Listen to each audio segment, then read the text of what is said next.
A regulator must not be having to travel more than 2 layers back to find out what's the ultimate source of the money.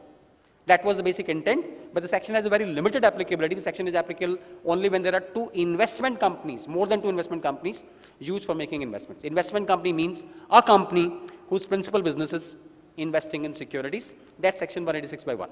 So 186 by 1 places this restriction, not more than 2 layers of investment. 186 by 2 puts the quantum restriction. And 186 by 5, that's a very interesting section. 186 by 5 says, no company shall give a loan, no company shall make an investment, except with the unanimous resolution of board of directors of a company. The section sounds very interesting. No company shall give a loan or make an investment except with the unanimous approval of directors present in a meeting. This is one. There was a corresponding similar section in 372A also. But as I said sometime back, 372A was restricted to loans to companies only. Section 186 is applicable to all loans. The moment we talk about section being applicable to all loans, that would mean if my company has 10,000 employees and my company is giving staff loans off and on, staff loans who gives?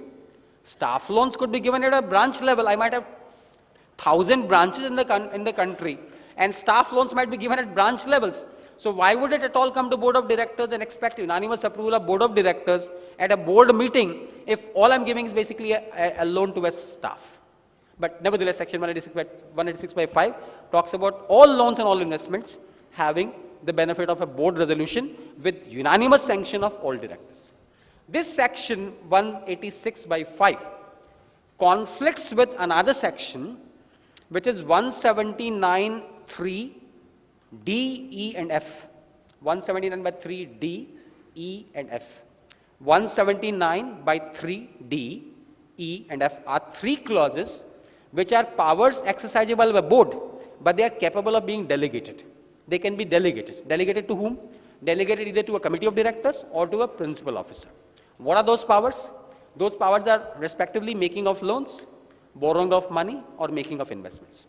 Please do realize, for any large company, if we take all loans to board of directors, all investment to board of directors, all borrowings to board of directors, matters will become terribly difficult for a board. Borrowing is something the company might do off and on a daily basis. You expect, how many board meetings do you have in a year? You probably have 4, 5, 6 board meetings. You can't wait for board meetings for such routine matters as borrowing money. You can't expect board meetings for every investment I make. I might be making investment 10 times in a day, not to speak of once in a blue moon. So if the company needs unanimous consent of board of directors as implicit in 186 by 5, its business will become terribly difficult. I said this section is clearly conflicting with 179 by 3 D, E and F, because those sections say that these powers can be delegated to a committee or delegated to a principal officer. So what we do in law quite often is 2 sections talk about things which are completely conflicting, completely contradicting. We give a harmonious interpretation. There must not be any jhagda in law. One section saying this, second section saying completely opposite. That leads to a jhagda. So let's remove the jhagda and give it a harmonious interpretation. So how to do a harmonious interpretation for these sections? To my mind, the only way to harmoniously read 186 by 5 with 179 3 D, E and F is that as per D, E and F, I can delegate the power to a committee or delegate the power to a principal officer. If I have not done delegation, in other words, if I am going for a board resolution, in that case, the resolution would be unanimous. Law doesn't require unanimous approval. Law says if the board is resolving, the board must resolve it unanimously. So if there is a board resolution at all, in other words, if the power has not been delegated, in that case 186 by 5 will come and would require the unanimous approval. There is yet another part of 186, that's 186 by 7, which says a loan cannot be given at a rate of interest lower than prevailing yield on government securities of 1, 3, 5 or 10 years maturity. Nearest to the tenure of the loan, we need to look at the prevailing yield on government securities of 1, 3, 5 and 10 years, and we can't give a loan at a rate of interest lower than the prevailing yield on G-Secs. Now I must once again caution, this includes staff loans also. If the company has a practice of giving staff loans are typically at subsidized rates of interest. So a company cannot even give a staff loan if the rate of interest is lower than the prevailing yield on G-Secs. This is section 186 by 7, another restriction in section 186. Section 186 has several exemptions. So section is not applicable, 186 by 11 talks about exemptions. Exemption says the section will not be applicable in the following situations. The section is not applicable to an NBFC, non-banking finance company. NBFCs are fully exempted. That would mean the only restriction applicable to NBFCs will be 186 by 1, not more than 2 layers. That's the only restriction applicable. Otherwise, NBFCs are fully exempted from section 186 altogether. That's one exemption. Second exemption would be core investment companies. They are exempted from investment part. Housing finance companies exempted from loan part. A very important exemption is infrastructure companies are also exempted. Infrastructure companies, what's the meaning of infrastructure companies?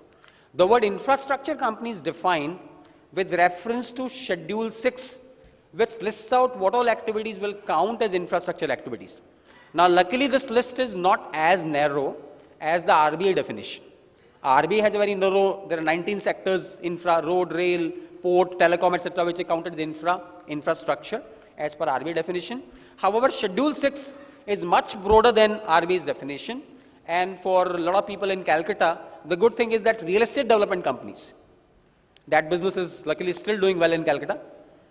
So real estate development companies are exempted from provisions of section 186 because they are covered by Schedule 6 as infrastructure companies.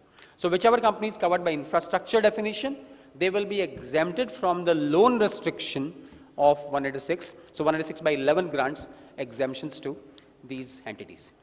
In terms of routine, mundane matters, I must quickly add here that particulars of every loan given by a company and particulars of every investment made by the company, particulars of every loan, every investment must be entered in a register of loans and investments. That entry must be done within 7 days of making the loan. Now, please do try realizing, think of a large company with, let's say, 1 lakh employees. Staff loans could be extended at various branches, various points of time.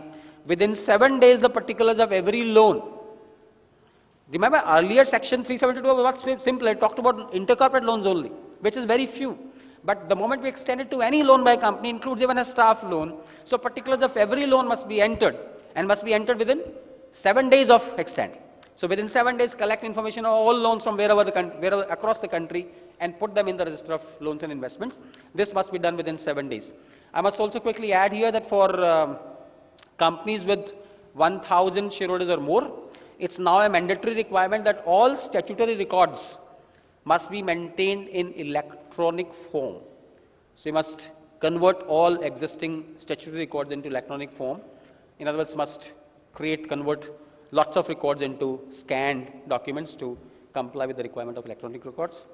I think this is where I think we still have another half an hour, but I have, I think, broadly covered 3 sections, 186, 186, 185, and 188. But I do look forward to interaction with you all. And with this, I must thank you right here. Thank you very much.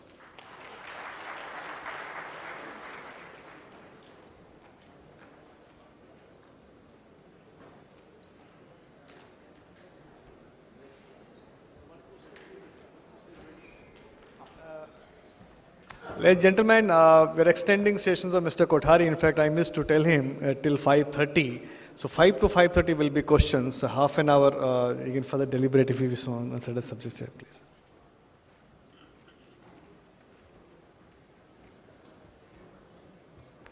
I'm testing your tolerance actually. But I think some of you are very tolerant still, and you still seem to be happy. Despite the rigors of each of the sections, none of the scares of the sections seem to have deterred you. You also all seem cheerful and happy still. So let me try testing your tolerance for some more times. I would do what? Sections 185, 186, 188. I think broadly we covered the relevant provisions. And there are some points which... Can I just deal with some issues that arose from Mr. Nilesh Vikamsi's discussions? Huh? There are a couple of issues which arose during Mr. Nilesh's, the part of his deliberation that I could hear. But I would definitely look forward to interacting with you, and the interaction could stretch as long as you want. So some of the points that we just discussed during his deliberation, which I thought might need a little supplementing. Public deposits, for example, he was discussing public deposits. This is actually not connected with loans and advances. Section 185 talks about loans. And I said Section 185 deals with a book debt in the nature of a loan. So when the company is given a debt, the company has extended funding to a director, the funding has been extended in form of a book debt, that is the book debt is being protracted, it's extended so as to allow financial accommodation to a director. This would also be taken as a loan. But sometimes advances against goods and services might also be in the nature of a loan. Advances against goods and services may also be in the nature of a loan. So the deposit rules now say that advances in the nature of goods and services, advances for goods and services, they will be deemed deposits if the goods and services are not supplied within 365 days. If the goods and services are not supplied within 1 year, 365 days, then those advances against goods and services will also be deemed to be deposit. Within 15 days, the company must refund the money. 365 days is the period during which goods and services could be supplied. 15 days additional to refund the money. From the 380th, 381st day, they become deemed deposits, and therefore the provisions of the section 73, 76 will be applicable if the company is not repaying advances for goods and services beyond a period of 365 days. Deposits from directors. Earlier, in case of private companies, even deposits from shareholders were exempted. Now, deposits from shareholders are no more exempted. Deposits from directors are exempted, provided the director gives a declaration that he has not borrowed money himself. He has not been using himself as a conduit for parking borrowed money into the company. So, deposits from directors are still exempted. There is yet another very important part of deposit rules, which is very important for this part of the country. This part of the country is known all over the country, as the place where NBFCs mushroom with various ingenious ways of accepting deposit, though they are not technically deposits. We can receive money as advances for booking of room, advances for booking of a tour, advances for booking of rice, advances for booking of saris, and we still call them, they are not deposits, they are advances for goods and services. De facto, they are nothing but deposits, but they might be booked as advances for various things. There is a deeming provision now under deposit rules, which says that if there is any scheme by way of which a benefit in cash or kind is given to a person in response to his contributions. Now, I'll take an example. I'm citing a scheme. I don't need to name any particular entity for that. But there's a very popular scheme which goes on for purchase of jewelry. Right? This is, I'm sure all of you are aware of that. 11 months you pay, 12th month I'll pay. So, deeming provision and deposit rule says if there's any benefit given to a person for contributions to a scheme, whether in cash or in kind, or there is a contribution from the company into the scheme. So 11 months you pay, 12th month I pay, that's a contribution of mine.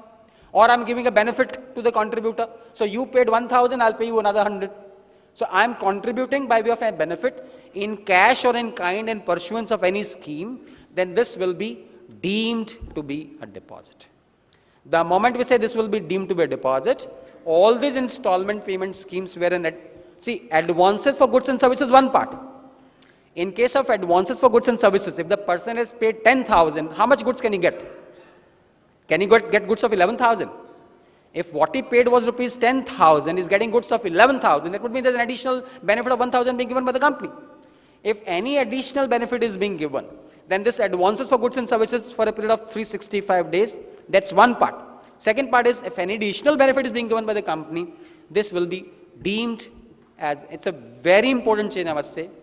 This is something which was missing for years, that there was no definition of deemed deposits, but now in the deposit rules, there is a definition of deemed deposits. So these amounts will also be deemed as deposits. If you violate deposit rules, and you take deposits, though they are not, section 73, 76 have very narrow applicability. In other words, very few companies would ever qualify or would ever go for a deposit scheme.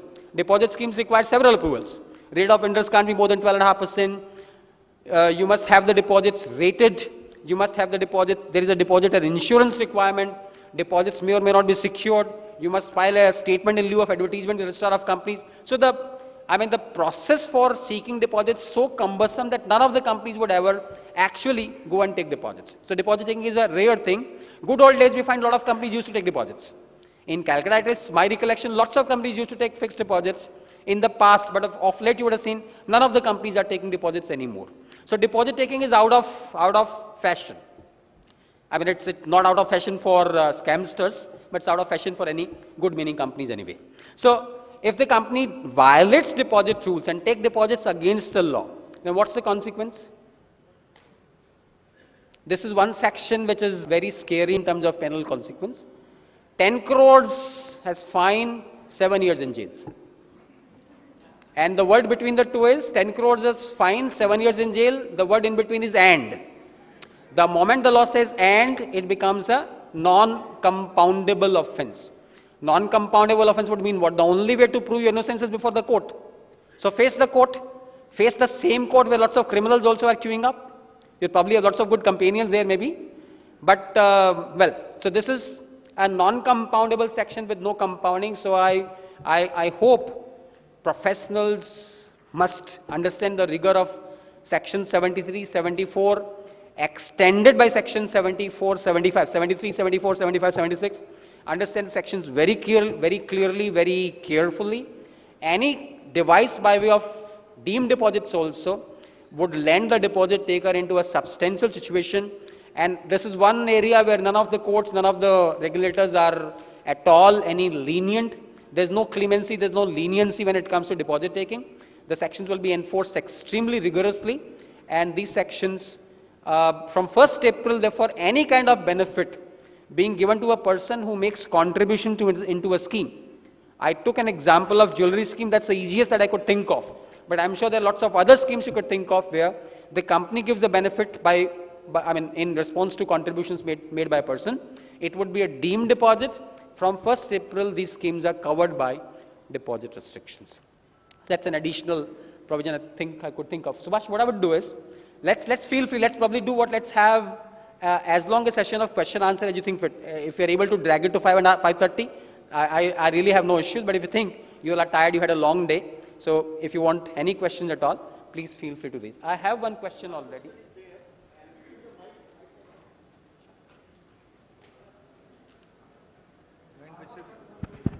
Yeah. Mic to diye do. Go the two volunteers in the between the row.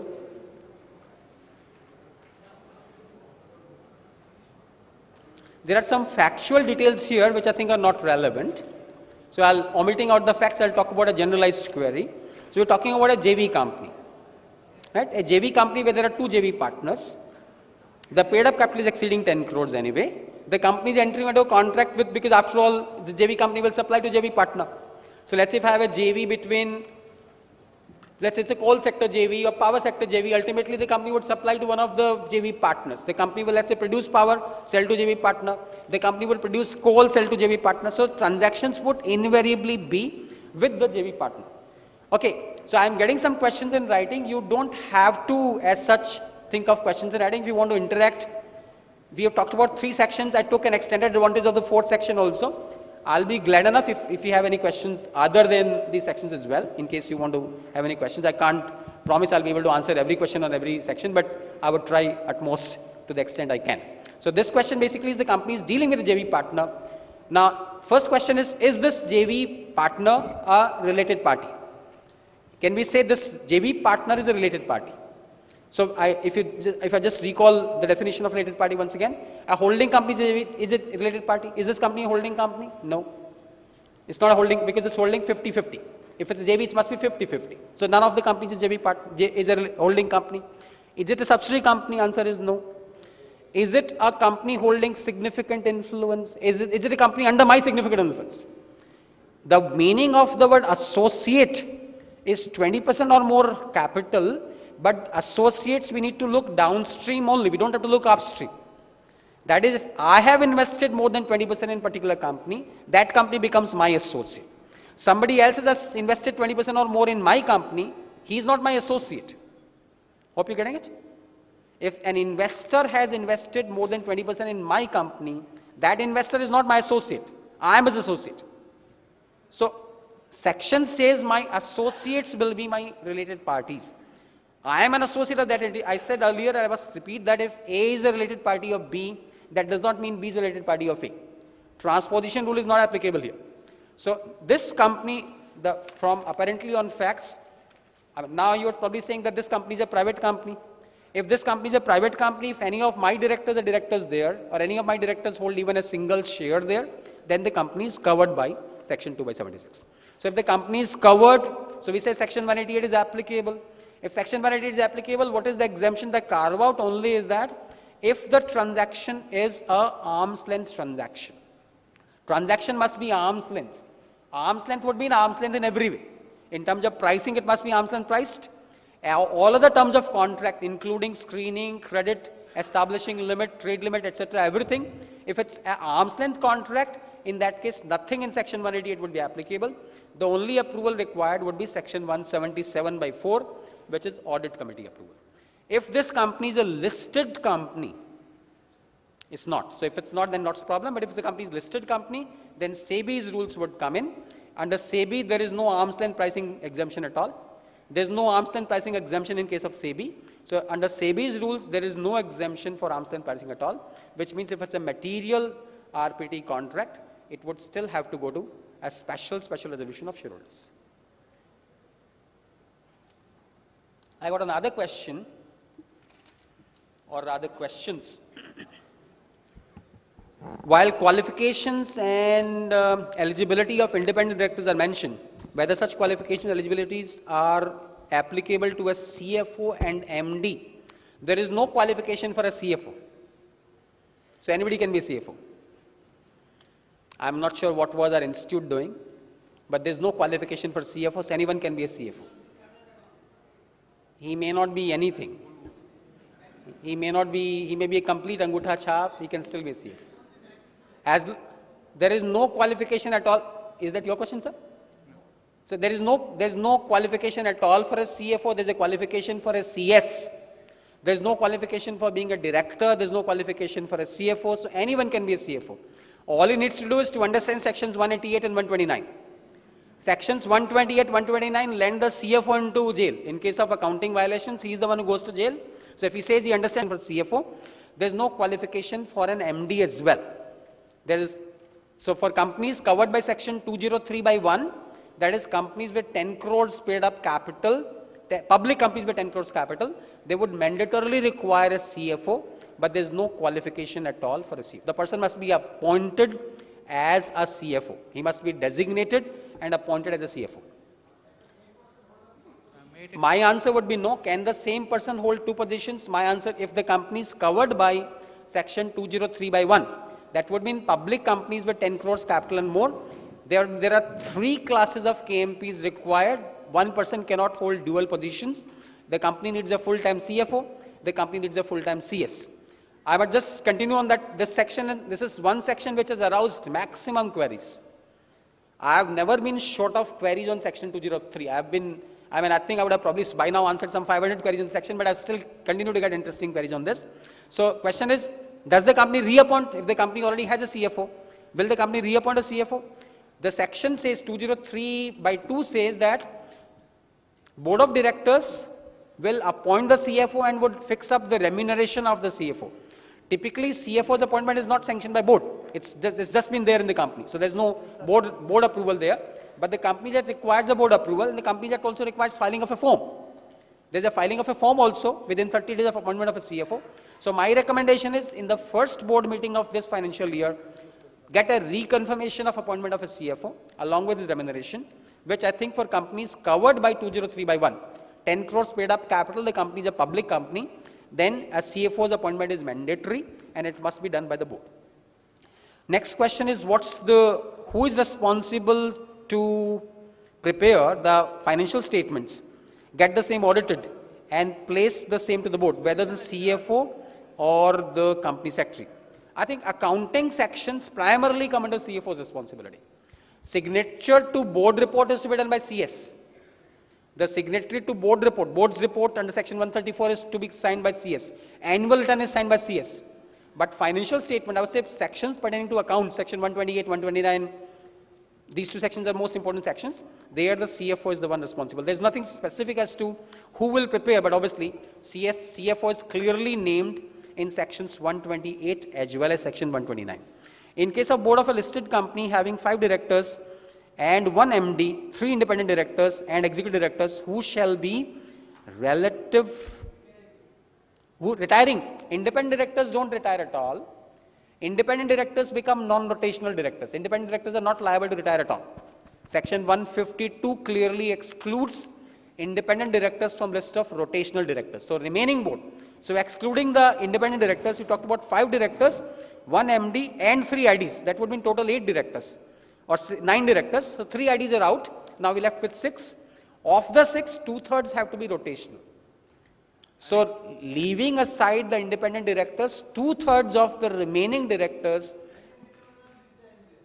I'm sorry?